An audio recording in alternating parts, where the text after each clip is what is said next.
Ici Éric Latour et bienvenue à Saint-Jean-sur-Richelieu. Mardi, le 22 septembre dernier, se tenait à l'Hôtel de Ville de Saint-Jean une séance régulière du conseil municipal, mais toujours à huis clos, c'est-à-dire sans public en raison de la pandémie. Donc, on vous présente aujourd'hui de nouveaux extraits de cette dernière séance du conseil.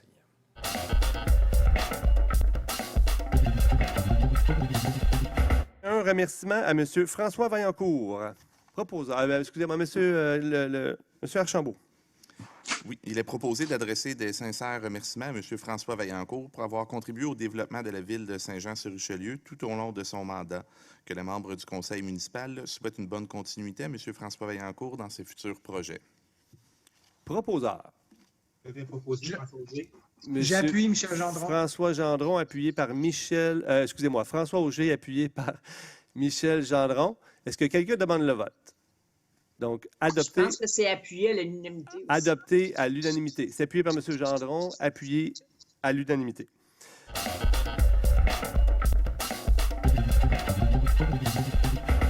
En considérant les besoins exprimés par le club de soccer du Haut-Richelieu à l'effet qu'il aspire à devenir un centre d'excellence national en soccer dès 2021, considérant que le conseil municipal souhaite appuyer l'organisme dans son projet, considérant que, conséquemment, les besoins en terrain de soccer synthétique pour le soccer augmenteront alors de 39 heures par semaine, heures adaptées pour le soccer mineur. Considérant que l'analyse des besoins en surface synthétique démontre qu'il y a un besoin supplémentaire de 12 heures sur surface synthétique pour répondre aux autres sports tels que le football civil, le rugby et l'ultimate frisbee.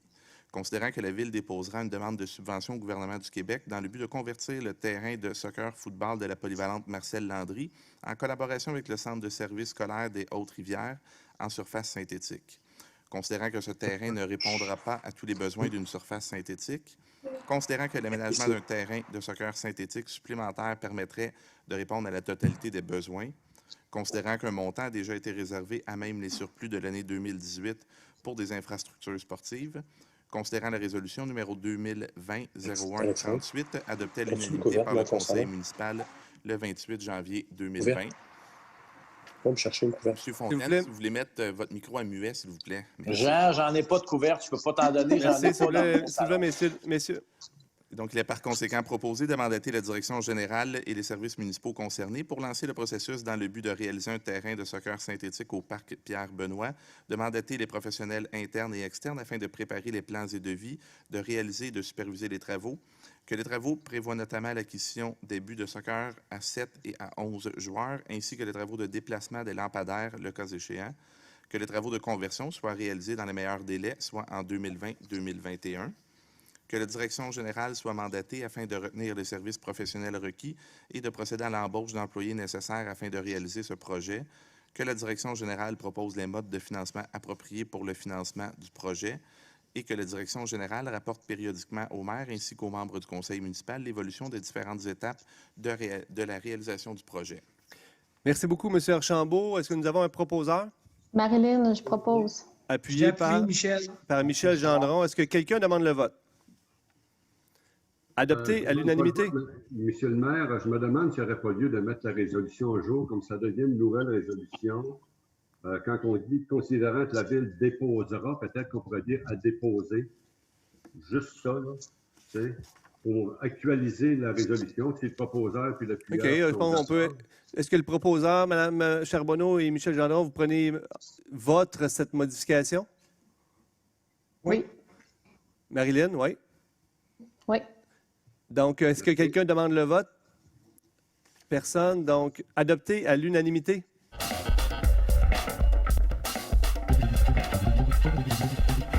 Affectation temporaire au poste de directeur général par intérim à la direction générale. Monsieur le greffier.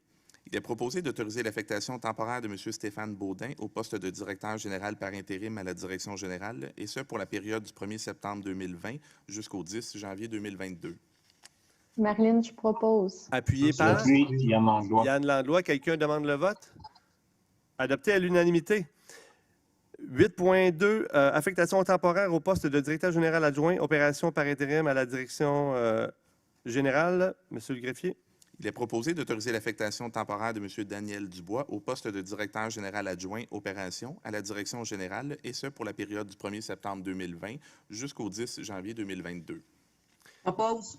Claire Charbonneau, appuyé par J'appuie. Christiane Marcoux, quelqu'un demande le vote?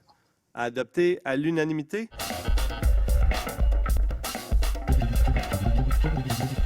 Affectation temporaire au poste de directeur du service de sécurité incendie. Il est proposé d'autoriser l'affectation temporaire de M. Guy Descoteaux au poste de directeur du service de sécurité incendie, et ce pour la période du 1er septembre 2020 au 10 janvier 2022. Donc, Je propose Mélanie. appuyé par François. Auger. Est-ce que quelqu'un demande le vote? Adopté à l'unanimité. Donc, j'aimerais, au nom du conseil municipal, féliciter M. Baudin, M. Dubois et M. Descoteaux pour leur nomination.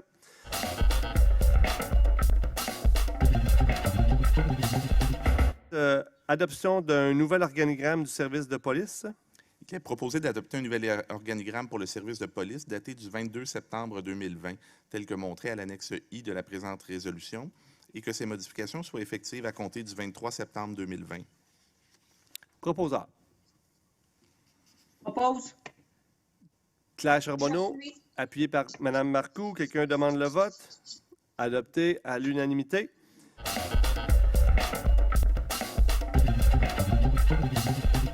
Une question de Brigitte Létourneau qui nous demande: est-ce possible de mandater le service des loisirs ou de l'environnement afin de mettre sur pied un comité qui s'adresse aux utilisateurs qui vont faire leurs courses à vélo? Donc, dans le fond, ce que Mme Létourneau nous demande, c'est est-ce que ce serait possible de créer un comité d'usagers du vélo dans le but de conseiller la municipalité dans le développement des pistes cyclables? Mme Létourneau trouve que, notamment sur le boulevard Saint-Luc, où la sécurité des cyclistes n'est pas assurée.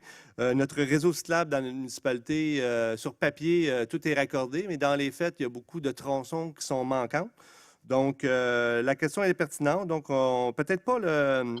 j'aimerais peut-être mandater la direction générale pour réfléchir à la question. Peut-être pas le comité des loisirs ou de l'environnement, mais peut-être le comité de la circulation pourrait se pencher sur cette question-là. Donc, à suivre. Excellente suggestion, Mme Létourneau. Nous avons également reçu... S'il vous plaît, s'il vous plaît, s'il vous plaît. S'il vous plaît, M. Langlois. Juste fermez vos micros, s'il vous plaît. Madame, excusez-moi, le 21 septembre, nous avons reçu 2 questions de Diane Marcheseau. La première se lit comme suit. Qu'est-ce que la Ville de Saint-Jean-sur-Richelieu a fait afin de vraiment utiliser tous ses pouvoirs pour s'assurer qu'elle protégeait véritablement les intérêts de ses citoyens en regard de l'entente du 22 décembre 2016 qui doit mettre fin aux nuisances provenant du champ de tir de l'Acadie? Donc, je vous informe que la municipalité a fait une démarche judiciaire afin d'homologuer l'entente à la Cour. Et la Ville demande également une ordonnance pour faire fermer le club de tir dont les activités devaient se terminer le 3 juillet dernier. Donc, la deuxième question de Mme Marcheseau va dans ce sens-là. Depuis quand la Ville de Saint-Jean-sur-Richelieu est-elle informée par le club de tir de l'Acadie qu'il ne respecterait pas la date du 3 juillet 2020 pour mettre fin aux activités du tir extérieur? Moi, à ce que je sache, le club de tir ne nous a pas avisé qu'il ne respecterait pas l'entente. Nous avions eu vent que le club de tir ne respecterait pas l'entente parce que des citoyens nous avaient fait remarquer que le club annonçait des événements au-delà de la date du 3 juillet. Mais à partir du 4 juillet, donc, il est devenu évident pour la municipalité que le champ de tir refusait de fermer et de se conformer à notre entente. Nous avons reçu le 21 septembre également une question de Raymond Boucher qui nous informait que le 21, ça c'est hier, donc lundi dernier, les résidents autour de l'aéroport ont eu un week-end d'enfer. Des posées décollées, des hélicoptères de la garde côtière. Avec les données de l'étude de bruit de SoftDB, il ressort que la Ville doit imposer des répits de bruit des avions.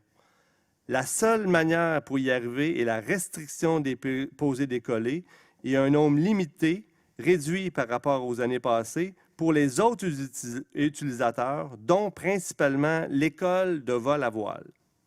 Qu'attend la Ville pour demander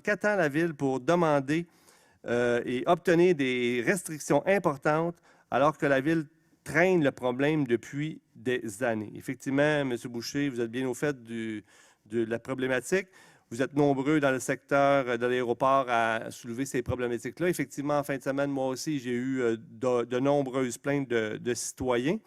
La municipalité, comme vous savez, est actuellement avec un comité de gestion de bruit, travaille à faire des recommandations à Transport Canada, justement pour venir encadrer les activités de l'aéroport. Et il y a aussi un aspect très important dont le conseil municipal devra se pencher prochainement, très, très prochainement. C'est l'entente, le renouvellement de l'activité de l'école de vol à voile. Donc, le conseil devra se positionner par rapport à cette question-là. Hier, nous avons également reçu une question de Julie Lefebvre, qui habite sur la rue François, du côté d'Iberville. Elle nous dit que depuis plus de 2 ans, je me demande excusez-moi, je reprends. Depuis plus de 2 ans, je demande que les étudiants qui demeurent sur les rues Duquette, François et Chouanière puissent profiter d'une traverse piétonnière sécuritaire pour se rendre à l'école.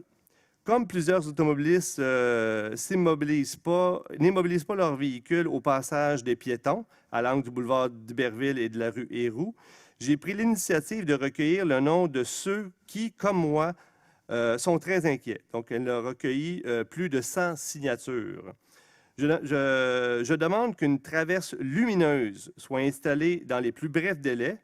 Et en attendant que ça soit fait, je réclame la présence d'un brigadier. Effectivement, il y a une traverse, il y a une problématique à cet angle-là. Il y a beaucoup de résidences, je pense 80 unités de logement habitent de l'autre côté du boulevard. Et tous les enfants doivent traverser le boulevard d'Iberville pour aller à l'école chaque matin. Et il y a une traverse qui avait été installée effectivement en 2018, mais force est de constater, et on a eu des vidéos en fin de semaine à l'appui, que les automobilistes ne respectent pas. Il n'y a aucun ralentissement. Les voitures vont en toute vitesse. Et les piétons, c'est un peu comme le jeu Frogger là, pour traverser le boulevard d'Iberville.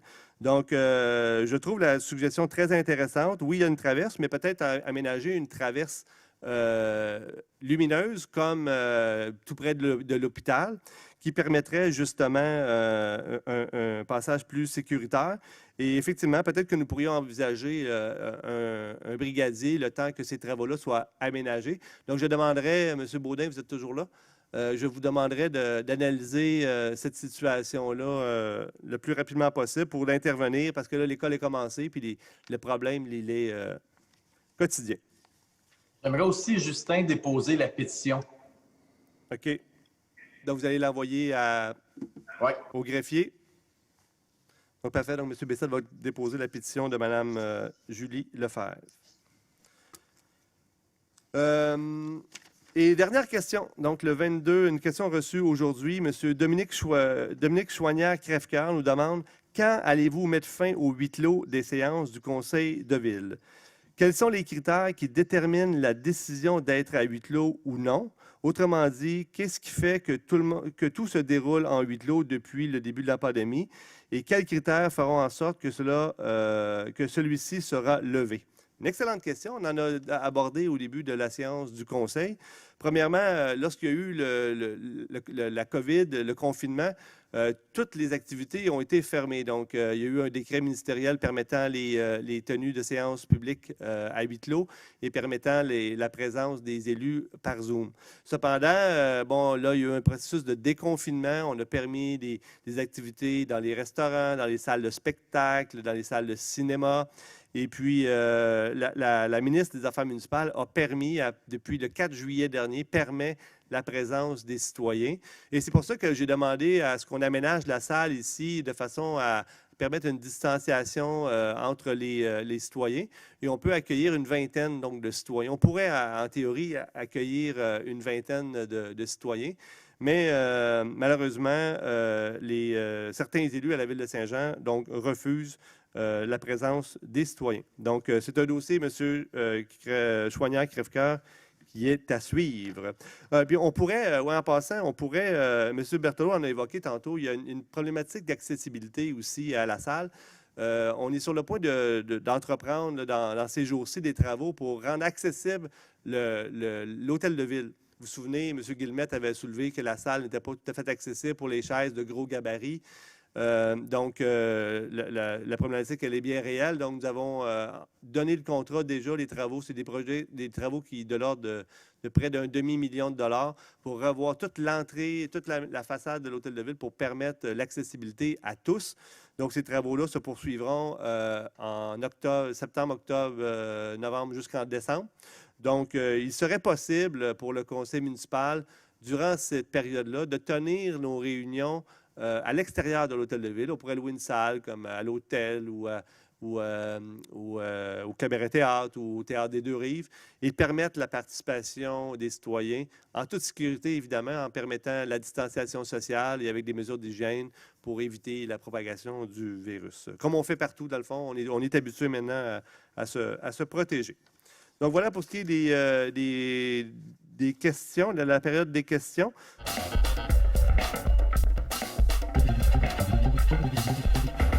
Oui, bonsoir. Donc, dans un premier temps, la question par rapport à un comité d'usagers pour les déplacements à vélo, je trouve que c'est une excellente idée. On travaille au centre-ville sur le dossier du déplacement sécuritaire, puis les pistes cyclables sont souvent abordées, donc je trouve que c'est une excellente idée. Et penser aussi peut-être à la gare Foch étant pourrait être une halte vélo possiblement, donc j'aime bien l'idée. L'offre alimentaire au centre-ville s'en vient de plus en plus variée. On parle de la COVID, on parle toujours des choses négatives par rapport à la COVID, mais laissez-moi vous parler des choses positives. 13 Chocolat vient d'ouvrir sur la rue Richelieu. La Chop Shop aussi s'agrandit et prendra l'autre local pour avoir un côté boutique piment où est-ce qu'ils vont vendre des épices et des sauces, des produits importés de fine qualité. On a aussi la fabrique à saucisses qui a ouvert sur la rue Richelieu. Pastel Café va ouvrir au 161 rue Richelieu. Inspire Comptoir Santé, qui est un comptoir d'aliments santé avec une librairie de livres usagés qui va ouvrir au 186 rue Richelieu. Parle-en pas trop, c'est une adresse mystère, un restaurant adresse mystère. Eux autres ont pris les locaux du voisin pour s'agrandir et faire de la place pour 50 places. Gabarit 156 rue Richelieu, c'est un atelier de fabrication de couches pour enfants. Puis ils vont également vendre des produits pour enfants. J'aimerais finalement saluer, il y a 3 institutions qui vont fermer, le Route 66, le Tequila et le Cognac. J'aimerais saluer les efforts de la famille Keller au fil des années et leur souhaiter une très bonne chance dans leur nouveau projet. M. Keller était un de mes enseignants à l'École Saint-Jean, donc j'y fais un petit clin d'œil. Je pense que c'est une retraite bien méritée pour lui. Je vous remercie et je vous souhaite une excellente soirée.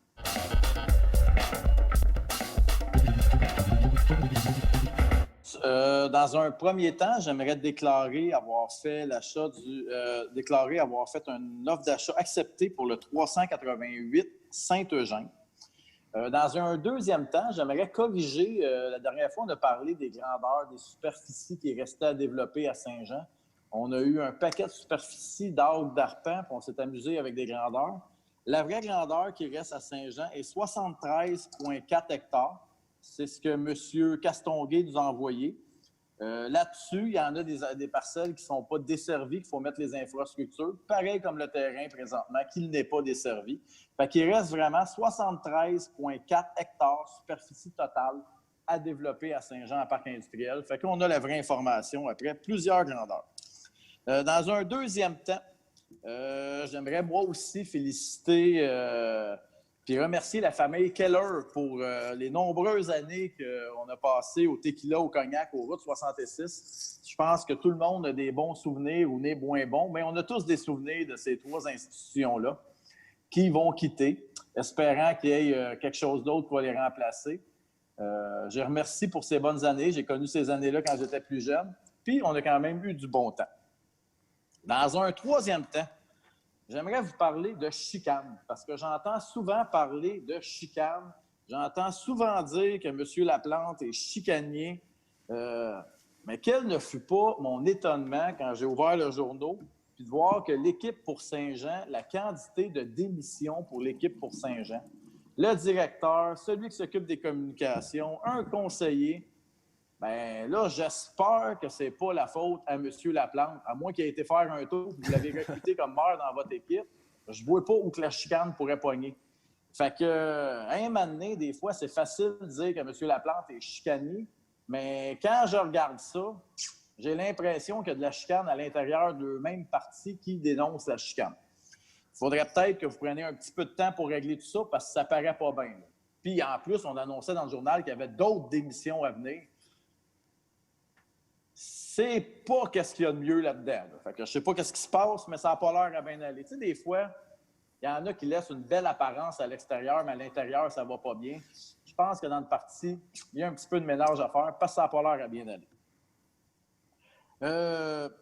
Dans un dernier temps, j'aimerais remercier mes citoyens qui ont fait preuve d'indulgence pendant les travaux de la rue Belle-Rive, avec la poussière puis tout. Je leur dis, écoute, il en reste pas long.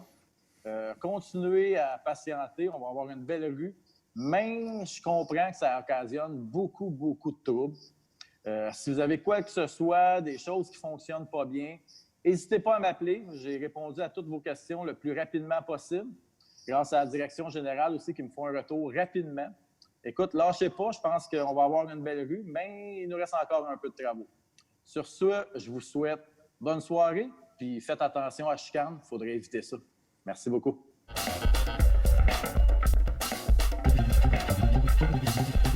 Mais je voudrais dire, dans un premier temps, écoutez-moi, ce que je veux parler, c'est...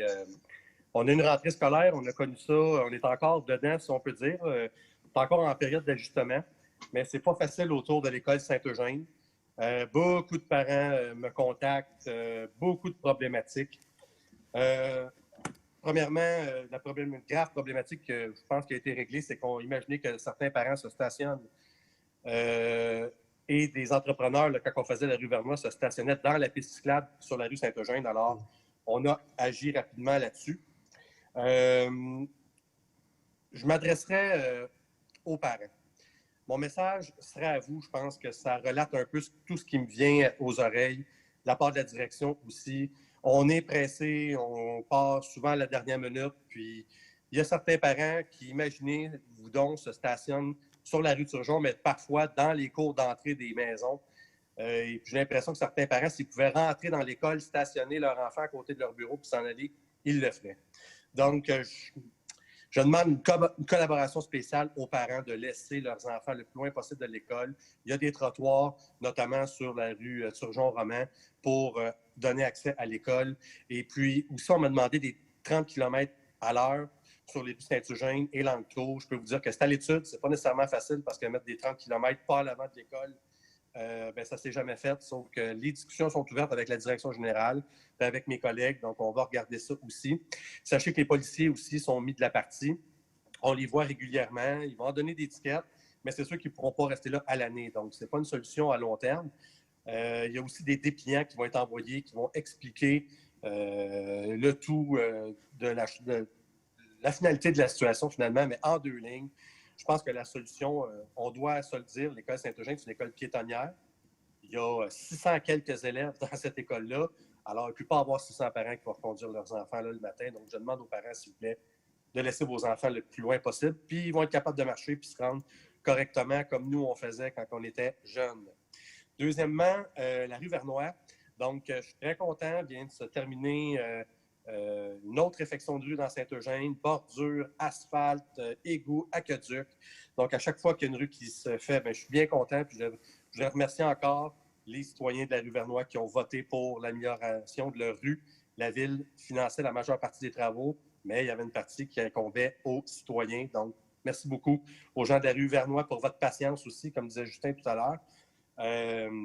C'est long des travaux, puis c'est plate. Justement, mon ami Justin qui se bombe le torse un peu, puis qui s'imagine que le parti est en chicane, puis qu'on chicane, ben non, j'appelle ça un réalignement. Il y a des choses qui s'en viennent. Je ne veux pas dévoiler tous les punchs, mais je veux dire, dans la vie, il y a un paquet de réalignements. Et puis, il n'y a pas de chicane. On s'entend quand même très bien. Des fois, regardez, on n'était pas tous d'accord les 9 ce soir sur un projet. On se parle pareil. Il y a d'autres projets dans l'air. Puis, on va les voter au meilleur de notre connaissance. Donc, non, M. Bessette, il n'y a pas de chicane. Puis vous avez raison quand vous disiez qu'on attribue beaucoup de chicane à l'équipe Alain Laplante. L'équipe peut-être moins, mais le maire, oui, assez champion de la chicane. Dans le temps de l'équipe Dolbec, très chicanier. Dans le temps de l'équipe Fecteau, encore plus au micro. Donc, oui, moi, je pense que si vous voulez, vous étiez correct dans votre bout de message. Beaucoup de chicane avec l'équipe ou le maire Alain Laplante, principalement. Je terminerai avec, justement, avant de terminer, M. Laplante, le règlement 1699, très content de voir que vous allez l'adopter. Je veux dire comme Michel, quand les citoyens vont venir en séance publique, bien, quand vous ne l'adopterez pas parce que ce sera de vos partisans qui viendront nous haranguer, bien, on va vous sonner ça, on va vous rappeler la question Boudria et j'espère que vous allez faire appliquer le règlement. Parce que, comme dit Yann Langlois, ce qui est bon pour est bon pour. La famille Keller, j'ai de très bons souvenirs dans ces établissements-là. J'ai eu beaucoup de plaisir, peut-être trop même. J'ai dansé ma vie, j'ai connu des gens, j'ai été avec des amis, j'ai eu beaucoup de plaisir. Puis la famille Keller, je ne la connais pas tellement bien. Je croise Steven un peu comme ça, mais je connais quand même quelqu'un d'assez bien. Je m'excuse pour tous les autres barmen de toute la ville de Saint-Jean.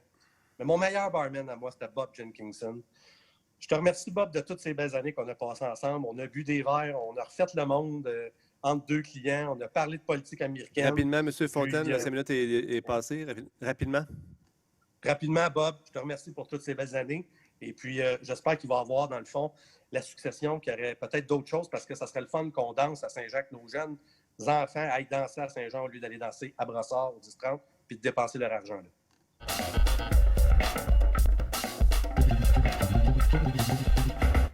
Merci d'avoir été là. On se fixe rendez-vous la semaine prochaine alors que nous allons vous présenter de nouveaux extraits de cette dernière séance du Conseil tenue le mardi 22 septembre, un peu à la fois à l'Hôtel de Ville et bien sûr sur le logiciel Zoom pour la majorité des membres du Conseil. Entre-temps, commentaires, suggestions par courriel, Éric Latour en un mot à commercial.tvhr9.com.